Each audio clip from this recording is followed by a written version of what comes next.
브라질의 트럼프라고 불리는 자이르 보우소나루 전 대통령이 부정선거를 핑계로 쿠데타를 모의한 혐의로 재판정에 서게 됐습니다. 오늘 이 문제를 중심으로 브라질 정치 상황 살펴볼 텐데요.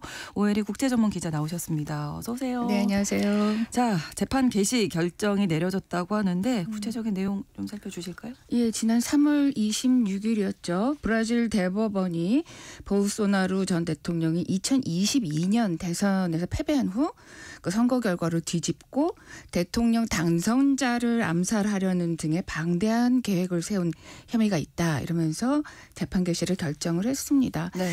이 사건을 담당한 알렉산드르 데 모라에스 대법관이 이제 이 결정을 발표하면서 보우소나루가 쿠데타 계획을 알았고 또 조종했고 논의했다는 데에는 의심의 여지가 없다 이렇게 설명을 했습니다. 네. 앞서 브라질 경찰은 지난 2년 동안 보우소나루의 집과 사무실을 수색하고 측근들을 체포하는 등 조사를 진행해 왔습니다. 그리고 그 결과를 토대로 검찰이 지난 3월에 보우소나루와 그의 측근 7명을 기소했습니다. 네. 이 측근 7명에는 전 국방부 장관, 또 전 법무장관, 전 정보국 국장 이런 사람들이 포함되어 있습니다. 그리고 이제 대법원이 검찰의 기소 결정을 받아들여서 공판을 진행할지 여부를 이틀 동안 논의를 했고 네. 결국에는 3월 26일에 표결을 통해서 재판 개시에 문제가 없다 이렇게 결정을 내린 겁니다. 날짜가 정해졌나요? 제가 여러 그 브라질 언론들을 기사들을 찾아봤는데 그 후속 기사가 없는 걸 보니까 아직 아직은? 기일이 정해진 것 같지는 않습니다. 네. 곧 뭐 구체적인 일정과 진행 방식 등이 정해지지 않을까 생각됩니다. 네. 보우소나루와 측근 7명 혐의는 어떤 건가요? 혐의가 많습니다. 예. 일단 쿠데타 모의 혐의, 그다음에 민주적 법치주의의 폭력적 폐지 시도 혐의, 또 무장범죄 조직 연루 혐의도 있습니다. 총 5가지 혐의로 이제 기소가 된 상태입니다. 네. 경찰이 이제 수사 결과 보고서를 냈는데 이걸 보면은 보우소나루는 쿠데타를 일으켜서 2022년 대선 결과를 무효화하고 또 법원을 해산하려고 한 것으로 드러났습니다. 당시 그 대통령 단선인 룰라를 비롯해서 자신에게 비판적이라고 생각되는 대법관을 암살하려는 계획도 알고 또 지시도 하고 승인했다라고 하는 내용도 이 보고서에 들어 있습니다. 네. 실제로 경찰은 지난해 11월 룰라 암살 음모를 꾸민 혐의로 군 고위 관계자 5명을 체포했습니다. 그래서 이거 수사를 해왔는데 그 결과 보우소나루가 그 군 관계자들을 대상으로 암살 음모와 관련된 걸 논의했고 뭐 그 내용도 분명히 인지하고 있었다. 이런 내용이 보고서에 포함되어 있습니다. 네.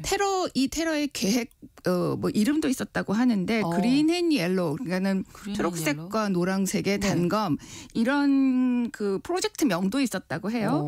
네, 브라질 국기가 바로 색깔이 초록과 노란색이잖아요. 그렇죠. 네. 그래서 대부분 브라질의 뭐 보수 우파라든지 극우 시위에는 항상 이런 노란색과 초록색을 입고 나오는 사람들 또는 깃발을 흔드는 사람들이 많죠. 그런데 그 룰라뿐만 아니라 암살의 대상이 됐던 대법관 이게 제가 조금 전에 말씀드렸던 알렉산드르 데 모라에스 대법관이 바로 그 타겟이었다고 합니다. 네.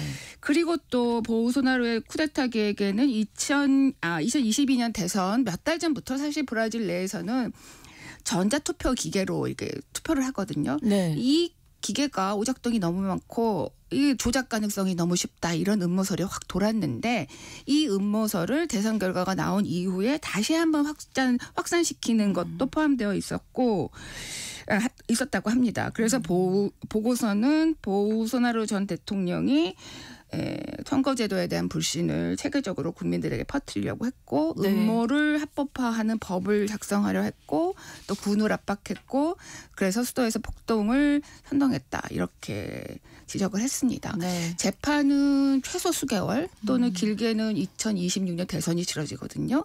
그 대선 네. 기간 동안까지도 이어질 가능성이 있습니다. 만약에 모든 혐의가 인정된다면은 최대 40년형에 처해질 수 있다고 합니다. 네, 뭐 공교롭게도 우리나라 지금의 전직 대통령 오늘 이제 재판이 시작이 돼서 좀 뭔가 겹쳐 이게 우리나라 보이는 얘기인가? 그런 생각이 좀 아마 드실 수도 있을 것 같은데 그냥 무장범죄 조직 연루 혐의는 어떤 건가요? 예, 저도 이 표현이 참 네. 특이하다라고 생각이 들었어요. 근데 여기서 무장범죄 조직은 구구 조직, 구구 지휘자들을 집단을 가리킵니다. 이 집단이 수도 브라질리아에서 폭동을 일으키고 주요 정부기관을 공격하려는 계획을 벌였다, 시행했다 이렇게 보고 있습니다. 네. 그래서 이들이 이제 민주주의와 법치주의를 위협하고 국가자산과 문화유산을 훼손하려는 계획을 세웠다라고 검찰은 보고 있는데 네. 그 뒤에 이제 보호소나루가 조정을 했다는 거죠. 구체적으로 지난해 11월에 네. 그러니까 대선 2022년 대선이 끝난 지 한참 뒤죠. 네. 그러니까 지난해 11월에 수도 브라질리아에서 연방 대법원 앞에 폭탄 테러가 있었습니다. 이 폭탄이 터지는 사건으로 용의자가 이제 사망을 현장에서 했는데 네. 이 용의자는 59세의 남성이었습니다. 근데 경찰이 수사를 벌인 결과 이 남성이 보우소나루의 열렬한 지지자이고 평소 보우소나루를 탄압하는 법관들이 있다 이렇게 많이 주변에 얘기를 했고 네. 그래서 이들을 공격하겠다라고 하는 말을 했다고 합니다. 그런데 이제 물론 이 사람의 범행 계획이 보우소나루가 와 연관이 있는지 아니면 보우소나루가 알았는지에 대해서는 아직까지 확인되고 있지는 않는 것 같습니다. 네. 근데 어쨌든 보우소나루가 극우 지지자들을 선동했고 네, 그 네. 영향으로 이 남성이 범행을 저질렀다라고 경찰과 검찰은 보고 있는 듯합니다. 네. 자, 그러면 2022년 그 브라질 대선 상황을 좀 돌아볼까요? 네. 2022년 10월에 브라질에서 대선이 있었습니다. 네. 여기서 룰라 전 대통령이 당시 보우소나루 승리한 거죠. 대통령을 누르고 승리를 했죠. 네. 두 사람 간의 득표율 차는 아주 적었습니다. 불과 1.8%포인트였어요. 네. 근데 보우소나루는 대선 결과가 이제 발표하고 확정된 이후에도 패배를 인정하지 않았죠. 이유는 전제 투표 시스템이 조작됐다라고 하는 주장이었습니다. 네. 그래서 이후에 이제 각종 소셜 미디어에서 대선이 조작됐다는 가짜 뉴스가 브라질 사회에서 아주 급속하게 퍼졌습니다. 그리고 룰라가 이제 대통령에 취임을 했는데 취임하고 일주일 뒤인 2023년 1월에 지지자들이 부정선거다라고 주장을 하면서 수도 브라질리아에서 대규모 폭동을 일으켰습니다. 3월 26일 대법원에서 법정에서 그 당시 상황을 찍은 영상이 다시 상영이 됐습니다. 네. 근데 그 영상에는 성남 군중들이 대통령궁, 국회의사당, 또 대법원 청사에 난입해서 폭력적으로 기부를 부수고 난동을 부리는 그런 장면이었습니다. 그래서 대법관 중에 한 명인 지모라이스 대법관이 이건 분명히 민주주의에 대한 위협이다 이렇게 얘기하면서 보우소나루는 이 당시의 폭동은 무슨 폭동이냐 그 장소에 있었던 사람은 노인이 대부분이고 네. 손에 성경을 든 이런 종교인들이 대부분이었다. 그 어디에도 폭동은 없었다 이렇게 주장했는데 이 영상을 봐라. 여기에 노인과 종교인이 어디 있느냐. 네. 폭동이 분명하다. 이렇게 해서 다시 한번 강하게 비판하게 됐죠. 그러니까 보우소나루는 지금 혐의 부인하고 있는 상황인 거죠. 예, 모든 혐의 부인하면서 자신을 겨냥한 정치적인 박해라고 네. 주장하고 있습니다. 이 폭동과 자신이 관계가 없다라고 주장하는 근거로 네. 자신은 퇴임 후에 이제 한동안 미국에서 계속 지냈고 폭동이 벌어졌던 그 당일에도 미국에 있었다. 그러면서 자신은 무관하다 이렇게 주장을 하면서 아직도 강하게 비판을 하고 있습니다. 미국에 있어도 알 수는 있지 않나요? 그렇죠. 요즘 같은 시대. 네. 그리고 지난 6일에 상파울에서 대규모 집회와 이제 시위가 있었습니다. 이거는 지난번에 3월 26일에 대법원에서 재판을 시작하기로 결정한 거에 대한 이제 어떤 비판 시위였는데요. 네. 이때 보우소나루는 이제 마이크를 잡고 나는 국민을 믿는다 이렇게 얘기를 하고 끝까지 투쟁하겠다 이렇게 강조를 했습니다. 그러면서 내년 2026년의 대선을 나 없이 치르는 것은 민주주의를 부정하는 짓이다 이렇게 주장을 했습니다. 네. 근데 보우소나루는 현재 수도 브라질리아에 있는 병원에 입원한 상태입니다. 그거는 이 집회 끝난 후에 이동해서 10일하고 11일에 소도시에서 열리는 집회에 참석했거든요. 네. 이 집회에 참석한 직후에 아주 극심한 복통을 일으켜서 브라질에 있는 병원으로 후송이 됐습니다. 근데 이 원인은 장폐색이라고 하는데 2018년에 대선 때 또 어떤 극단주의적인 사람에게 의해서 이제 복부에 자상을 입은 적이 있습니다. 네, 네. 목숨은 건졌지만 수술을 많이 했거든요. 그 영향도 있는 것으로 지금 알려지고 있는데 네. 회복이 되는 대로 아마 재판이 개시가 되면은 출두를 하게 되지 않을까라고 생각이 듭니다. 네, 2026년 대선에 나 없이 대선을 치르는 것은 민주주의를 네. 부정하는 짓이다라고 했는데 법적으로 가능한 건가요? 내년 대선 출마가? 현재로서는 불가능합니다. 왜냐하면 지난해 5월에 브라질 대법원이 그 보우소나루가 선거와 관련된 허위사실 유포하고 또 권력을 남용하고 하는 등의 혐의가 있다면서 네. 2030년까지 그의 대선 출마를 금지한 상태입니다. 그런데 보우소나루는 사면법이 통과되면 지금 현재 하원에 상정되어 있거든요. 네. 사면법이 통과되면 자신은 물론 이제 함께 기소된 측근들 또 지지자들이 모든 혐의를 벗을 수 있다 이렇게 주장을 합니다.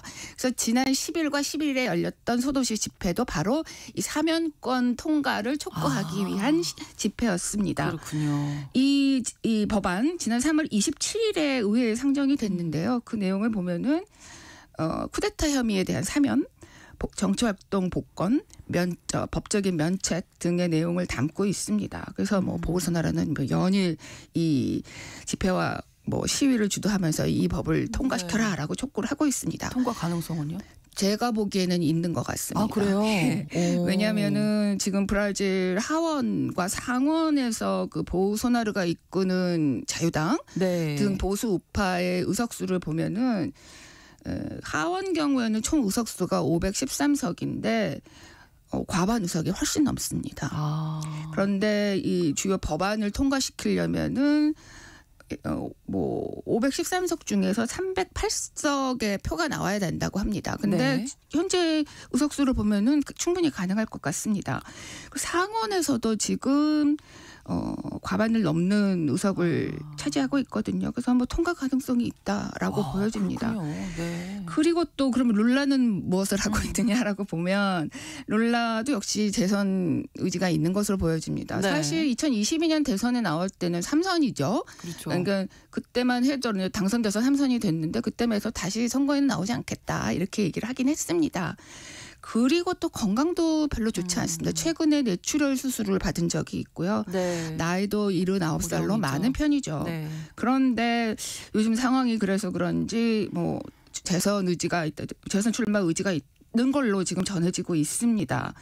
그런데 그러면은 재선 가능성이 있느냐 하면은 그건 좀 위태롭대한 것 같아요. 지금 지지율이 매우 떨어졌습니다. 최근에 2월에 나온 여론조사 결과가 가장 최근의 조사 결과인데 지지율이 24%이거든요. 이거는 역대 최저이고 기억나시겠지만 룰라는 2011년인가 퇴임 직전까지도 브라질 사상 최대 진짜 지지율을 기록했던 사람이거든요.